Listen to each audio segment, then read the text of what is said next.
क्या अंतर स्नान और नहाने में।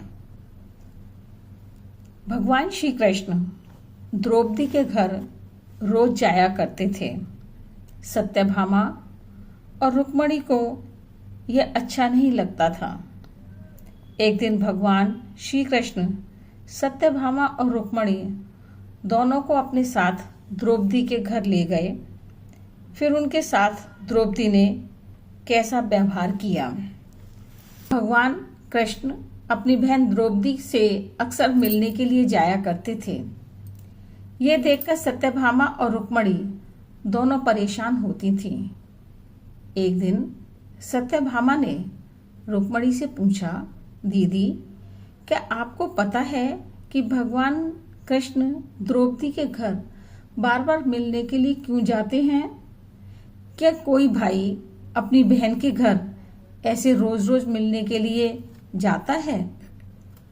सत्यभामा की यह बात सुनकर रुक्मणी ने कहा, फालतू की बातें मत करो। यह भाई बहन का पवित्र रिश्ता है जिस पर तुम शक कर रही हो। जाओ, बेकार की बातों से अपना दिमाग हटाकर काम करो।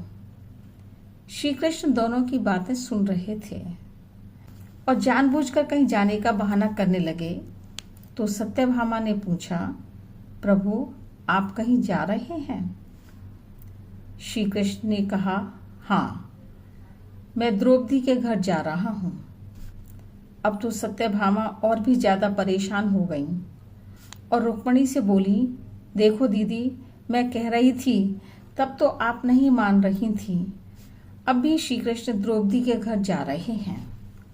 श्री कृष्ण ने जब दोनों की बातें सुनी तो पूछा कि देवी, क्या तुम भी हमारे साथ चलना पसंद करोगी? सत्यभामा तो जैसे पहले से ही तैयार बैठी थी, तुरंत जाने के लिए हाँ कह दिया और रुक्मणी को भी अपने साथ ले गईं। दोनों आपस में बातें करती जा रही थीं कि आज द्रौपदी को ऐसा मजा चखाएंगे कि जिंदगी भर याद रखेगी। दोनों सत्यभामा और रुक्मणी वहां पर पहुंची तो द्रौपदी अपने केश संवार रही थी। श्री कृष्ण ने पूछा, द्रौपदी, क्या कर रही हो?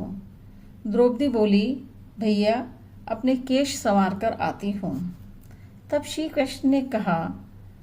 कृष्ण बोले, तुम केश संवारने का कष्ट क्यों कर रही हो? तुम्हारी दो भाभियां आई हैं, वह केश संवारेंगी। श्री कृष्ण सत्यभामा से बोले, तुम जाकर द्रौपदी के सिर में तेल लगाओ और रुक्मणी तुम जाकर द्रौपदी की चोटी बनाओ। दोनों बड़ी खुश हुई और एक दूसरे से कहने लगी, आज अच्छा मौका मिला है, ऐसा तेल लगाऊंगी कि उसकी खोपड़ी में से एक एक बाल नोच लूंगी। अब सत्यभामा ने सिर में तेल लगाना शुरू किया और एक बाल तोड़ा तो बाल तोड़ते ही आवाज आई, हे कृष्ण। फिर दूसरा बाल तोड़ा तो फिर वही आवाज आई, हे कृष्ण। जब तीसरा बाल तोड़ा तो फिर से वही आवाज आई, हे कृष्ण। जितने भी बाल तोड़े, हर एक में से हे कृष्ण की आवाज निकलती थी। सत्यभामा समझ नहीं पाई और रुक्मणी से पूछा, दीदी, आखिर ऐसी क्या बात है कि द्रौपदी के सिर का जो भी बाल तोड़ती हूँ उसी में से हे कृष्ण की आवाज सुनने में आती है? रुक्मणी बोली, मैं कुछ भी नहीं जानती। पीछे से श्री कृष्ण बोले, सत्यभामा, आप रुक्मणी से पूछ रही थी कि मैं बार बार द्रौपदी के घर क्यों जाता हूँ। इसका कारण है कि पूरे भूमंडल पर, पूरी पृथ्वी पर कोई संत, कोई साधु, कोई सन्यासी, कोई साधक, कोई उपासक ऐसा नहीं हुआ है जिसने एक दिन में 3.5 करोड़ बार मेरा नाम लिया हो। केवल एक द्रौपदी ही ऐसी है जो एक दिन में 3.5 करोड़ बार मेरा नाम लेती है।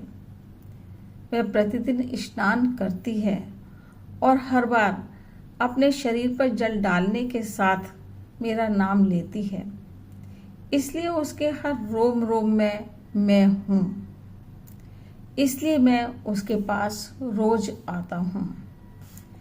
इसे कहते हैं स्नान, जो द्रौपदी रोज करती है। लेकिन और व्यक्ति जो प्रतिदिन शैम्पू, साबुन, तेल लगाकर अपने तन को स्वच्छ करते हैं, उसको कहते हैं नहाना। ये स्नान और नहाने में अंतर है।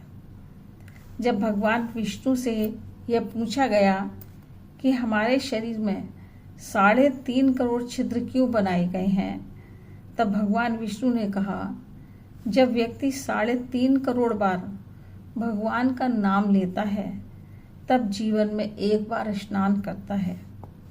इसे कहते हैं स्नान, जो केवल द्रौपदी ने किया है। कमेंट बॉक्स में जय श्री राधे जरूर लिखें। फिर मिलते हैं अगली वीडियो के साथ।